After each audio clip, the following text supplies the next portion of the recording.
Kepolisian Resor Kota atau Polresta Kendari menetapkan seorang kepala cabang dealer mobil berinisial Y, 31, sebagai tersangka kasus perzinahan. Kasat Reskrim Polresta Kendari, AKP Nirwan Fakaubun mengatakan penyidik Unit Perlindungan Perempuan dan Anak, PPA, Satreskrim Polresta Kendari juga menetapkan seorang wanita inisial CSM, 20, sebagai tersangka. Iya benar, keduanya telah ditetapkan sebagai tersangka kasus perzinahan sejak Kamis, tanggal 15 Agustus tahun 2024, kata Nirwan kepada tribunnyusultra.com, pada Selasa, tanggal 20 Agustus tahun 2024. Nirwan mengatakan penyidik menjerat kedua tersangka dengan pasal 284 KUHP yang diancam dengan pidana penjara paling lama 9 bulan. Lanjut Nirwan, penetapan tersangka terhadap keduanya, berdasarkan alat bukti yang sah dan keterangan saksi-saksi yang telah diperiksa oleh penyidik. Jadi ada 5 orang saksi yang telah kami periksa dan pada Rabu, tanggal 14 Agustus tahun 2024, kita melakukan gelar perkaranya. Dari hasil gelar perkara, penyidik memutuskan untuk menaikkan status Y dan CSM sebagai tersangka, ujarnya. Nirwan menjelaskan, kasus perzinahan ini dilaporkan oleh istri sah dari tersangka Y berinisial TV, 31. Jadi mereka, Y dan CSM, itu sudah berhubungan terus, sempat dilaporkan sama TV. Terus tiba-tiba CSM hamil, akhirnya TV melapor lagi. Kita sudah sita semua alat bukti perzinahan. Kita akan panggil, periksa, mereka sebagai tersangka, jelasnya menambahkan. Nirwan juga membenarkan Y adalah kepala cabang dealer mobil di Bulukumba dan CSM adalah bekas bawahannya semasa bekerja di kota Kendari. Kalau secara lisan iya, tetapi kita harus bukti surat bahwa dia adalah kepala cabang. Kami sesuai prosedur akan mengirim panggilan resmi kepada yang bersangkutan untuk hadir sebagai tersangka, jelasnya. PT MRM yang dihubungi awak media juga mengonfirmasi benar Y adalah kepala kantor cabang Daihatsu PT MRM di Bulukumba. Iya benar, tapi kami kalau masalah itu, kasus perzinahan, di luar tanggung jawab kami karena itu masalah pribadi, kata petugas hotline kantor pusat PT MRM saat dikonfirmasi tribunnyusultra.com melalui sambungan telepon. Sementara itu, kuasa hukum kedua tersangka, Sulaiman mengatakan pihaknya siap menghadapi proses hukum yang ada. Kita jalani, kita lihat nanti seperti apa. Saya siap pertanggungjawabkan itu, saya siap hadapi, kata Sulaiman via telepon selulernya. Sementara itu, korban yang juga istri sah dari tersangka Y, TV memberikan keterangan yang dituangkan dalam berita acara pemeriksaan, BAP. BAP tersebut menuliskan kasus perzinahan ini diketahuinya ketika CSM melahirkan seorang anak di rumah sakit swasta di kota Kendari. Dari informasi yang diperolehnya, diketahui ayah dari anak tersebut adalah Y. Sebelumnya, TV menjalani hubungan jarak jauh atau long distance relationship, LDR, dengan suaminya ketika sang suami diangkat menjadi kepala kantor cabang Daihatsu PT MRM di Bulukumba, Sulawesi Selatan. TV pada saat itu sedang dalam keadaan hamil anak pertama dengan usia kehamilan 4 bulan.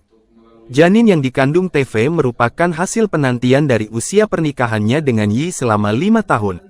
Setelah melakukan serah terima jabatan di Bulukumba pada bulan Oktober tahun 2023, di awal November, Y kembali ke kota Kendari, Sulawesi Tenggara. Pada tanggal 5 November tahun 2023, Y direncanakan kembali ke Bulukumba via penerbangan Kendari Makassar. Disinilah petaka itu bermula. TV menemukan 2 lembar tiket pesawat atas nama Y dan CSM.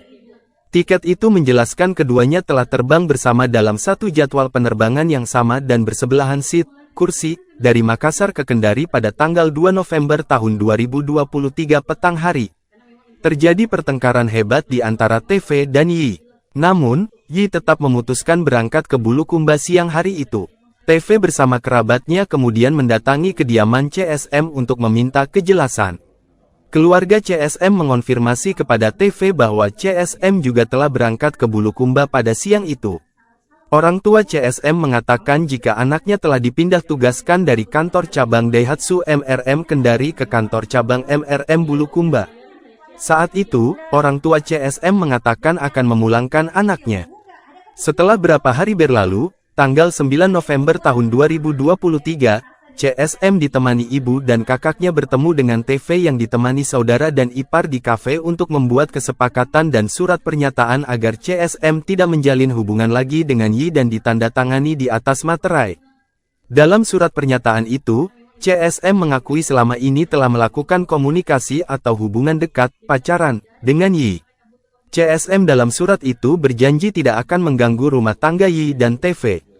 Apabila CSM melanggar isi surat pernyataan yang dibuatnya, dia bersedia diproses secara hukum yang berlaku. Setelah pertemuan itu, hubungan TV dan Yi menjadi semakin tidak harmonis.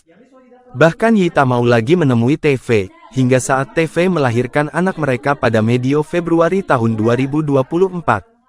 Yi datang menemui TV di rumah sakit, saat TV sudah selesai melakukan operasi melahirkan pada tanggal 17 Februari tahun 2024. TV mendapatkan informasi bahwa CSM telah melahirkan seorang anak hasil perzinahannya dengan Yi.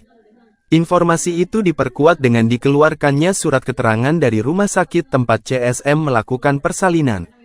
Surat itu dikeluarkan atas permintaan penyidik unit PPA Polresta Kendari.